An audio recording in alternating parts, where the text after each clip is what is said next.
Hello friends, welcome back to ME Madras Cooking with Hemlatha Vinod Kumar. எல்லாருக்கும் வணக்கம். இன்னைக்கு நம்ம சேனல்ல chicken gravy எப்படி செய்யறதுன்னு பார்க்க போறோங்க. chicken gravy, chicken தொக்கு எப்படி வேணா சொல்லலாங்க. இன்னைக்கு அத நம்ம செய்ய போறோம். இதுக்கு வந்து நான் 1/2 kg chicken எடுத்துர்க்கேன். இந்த chicken தண்ணில நல்லா ஒரு 3 தடவை அலசி எடுத்துக்கோங்க. நல்லா க்ளீன் பண்ணிட்ட பிறகு chickenல நான் வந்து 1 டேபிள்ஸ்பூன் மஞ்சள் தூள் சேர்க்கறேன். சேர்த்துட்டு நல்லா இந்த மாதிரி mix பண்ணிக்கோங்க. Mix பண்ணிட்டு ஒரு தட்டு போட்டு மூடி வச்சிடலாங்க. ஃபர்ஸ்ட் நீங்க chicken gravy செய்யறதுக்கு முன்னாடி இந்த ப்ரொசீஜர் பண்ணிடுங்க. வெங்காயம் இந்த சைஸ்ல நான் 4 வெங்காயம் எடுத்துர்க்கேங்க. இத வந்து நல்லா நம்ம பொடியா கட் பண்ணி எடுத்துக்கலாம்.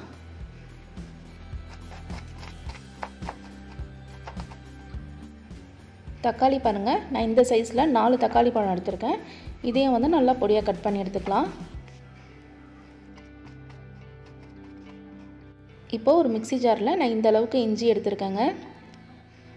ஒரு கைப்பிடி அளவுக்கு பூண்டு, இது ரெண்டுத்தையும் நல்லா ஃபைன் பேஸ்டா அரைச்சு எடுத்துக்கலாம். இப்போ ஒரு கடாய் வச்சுக்கலாங்க. அது நல்லா சூடானதும் ஒரு 3 குழிக்கரண்டி எண்ணெய் சேர்த்துக்கிறேன்.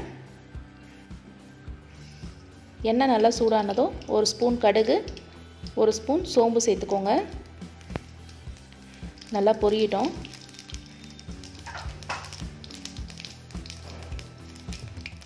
எல்லாம் நல்லா பொரிஞ்ச உடனே இப்போ நம்ம எடுத்து வச்சிருக்க வெங்காயத்தை இதல சேர்த்துக்கலாம். வெங்காயத்தை நல்லா பொன்னிறமா வதக்கிக்கோங்க.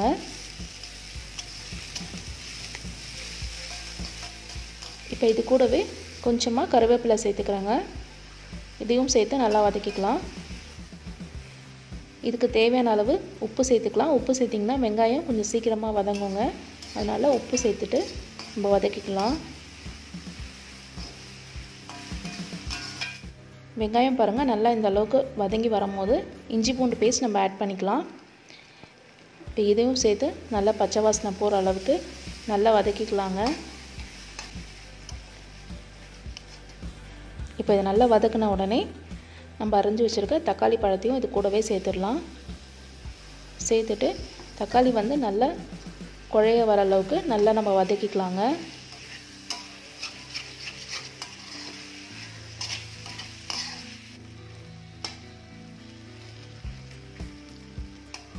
தக்காளி வந்து நல்லா வெந்து வந்தாதான் நமக்கு தொக்கு வந்து ரொம்ப நல்லா இருக்கும்.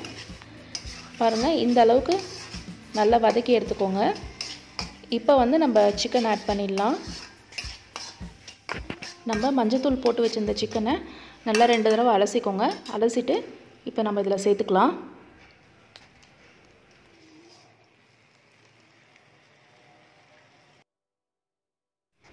இப்போ இதல நான் ஒரு 1/2 ஸ்பூன் மஞ்சள் தூள் சேர்த்திருக்கேன்.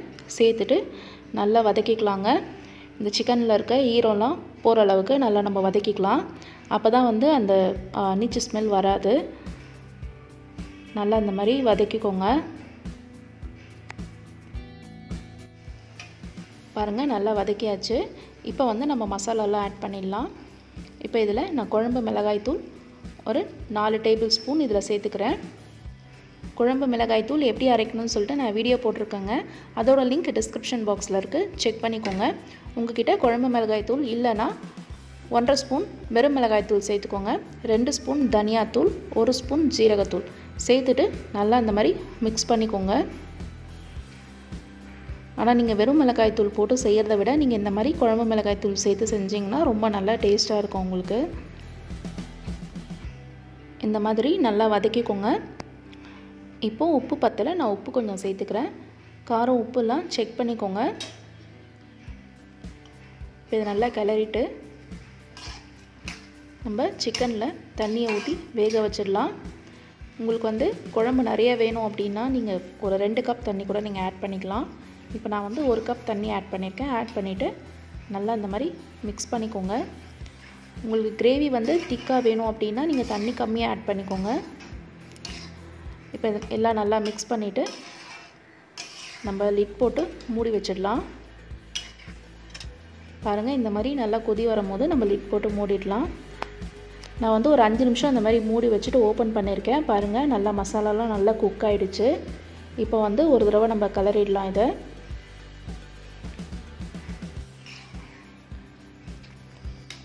ஒரு 5 minutes கழிச்சு இந்த மாதிரி கலரிங்னா எதுமே அடி பிடிக்காது. இந்த மாதிரி நல்லா மிக்ஸ் பண்ணிக்கோங்க.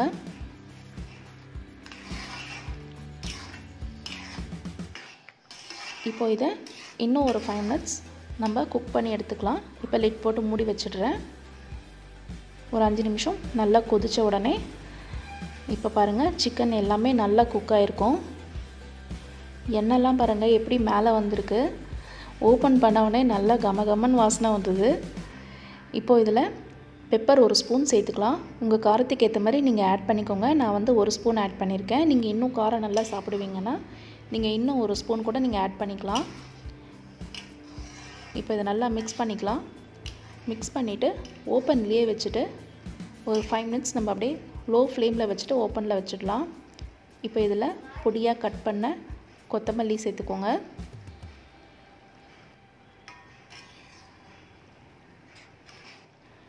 நீங்கள் ரைஸ் கூட சேர்த்து சாப்பிட்ற மாதிரி இருந்தீங்கன்னா உங்களுக்கு நல்ல கிரேவியாக வேணும்னா நீங்கள் இப்போவே வந்து நீங்கள் சுவிட்ச் ஆஃப் பண்ணிவிட்டு சர்வ் பண்ணிக்கலாம்.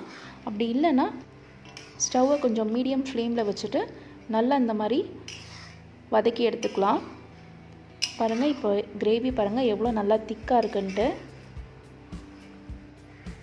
இந்த கிரேவி பார்த்திங்கன்னா இட்லி, தோசை, சப்பாத்தி, ஆப்பம், இடியாப்பம், பரோட்டா கூடலாம் சேர்த்து சாப்பிட்டிங்கன்னா அவ்வளோ அட்டகாசமாக இருக்குங்க. சிக்கன் பாருங்கள் எவ்வளோ நல்லா குக் ஆகிருக்கு. சூப்பராக இருக்குது பாருங்கள் கிரேவி. இதேமாரியே நீங்களும் வீட்டில் செஞ்சு பாருங்கள். செஞ்சு பார்த்துட்டு எப்படி இருந்ததுன்ட்டு எனக்கு கமெண்ட்டில் சொல்லுங்கள். அவ்வளோதாங்க, நல்ல சுட சுட சிக்கன் கிரேவி ரெடி ஆகிடுச்சு. இப்போ இதை நம்ம சர்வ் பண்ணிக்கலாம்.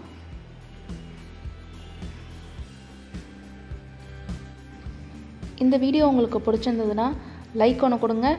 இந்த வீடியோவை உங்கள் ஃப்ரெண்ட்ஸ்க்கெலாம் ஷேர் பண்ணுங்கள். நம்ம சேனலை மறக்காமல் சப்ஸ்கிரைப் பண்ணிக்கோங்க. இந்த சிக்கன் கிரேவி உங்கள் வீட்டில் செஞ்சு பார்த்துட்டு எப்படி இருந்ததுன்ட்டு எனக்கு கமெண்ட்டில் சொல்லுங்கள்.